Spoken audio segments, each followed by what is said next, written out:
ఓ వ్యక్తి రోడ్డు పక్కన అడుక్కుంటున్నాడు. చలికాలం, గజగజ వణుకుతున్నాడు. ఓ ధనవంతుడు అటుగా కారులో వెళ్తూ చూశాడట.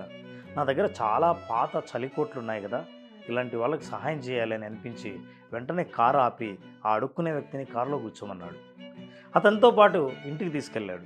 నువ్వు బయటే ఉండు, ఇంట్లోకి వెళ్ళి నేను నీకు చలికోటు తీసుకొస్తాను, రేపటి నుంచి నువ్వు వెచ్చగా నీ పని నువ్వు చేసుకోవచ్చు అన్నట్ట. అలాగే అని ఈ అడుక్కునే వ్యక్తి బయట ఎదురు చూస్తున్నాడు. ఈ ధనవంతుడు ఇంట్లోకి వెళ్ళాడు. ఇంట్లోకి రాగానే ఓ ఫోన్ వచ్చింది. ఫోన్ అటెండ్ అయ్యాడు. కుటుంబ సభ్యులతో మాట్లాడాడు. ఆ తర్వాత భోంచేశాడు. ఇంతలో ఎవరో ఇంకోరు ఆయన్ని పలకరించారు. ఈ లోపల బయట ఒక అతన్ని ఎదురు చూడమని చెప్పిన విషయాన్ని మర్చిపోయాడు. పడుకుండిపోయాడు. తెల్లవారుజామున ఎప్పుడో గుర్తొచ్చింది. వెంటనే లేచాడు. పరిగెత్తుకెళ్ళి బయటికి వెళ్ళి చూశాడు. బయట అతను చనిపోయి పడున్నాడు. వెంటనే అతను అయ్యో చలికి చనిపోయాడే అనుకున్నాడు. నిజానికి అతను చనిపోయింది చలికి కాదు. ఎప్పుడైతే ఇతరుల సహాయం ఆశించి ఆధారపడతారో ఆ ఆధారపడమే మానసిక శక్తిని బలహీనం చేస్తుంది. తనను తానే నమ్ముకున్నన్నాళ్ళు చలితో పోరాడాడు.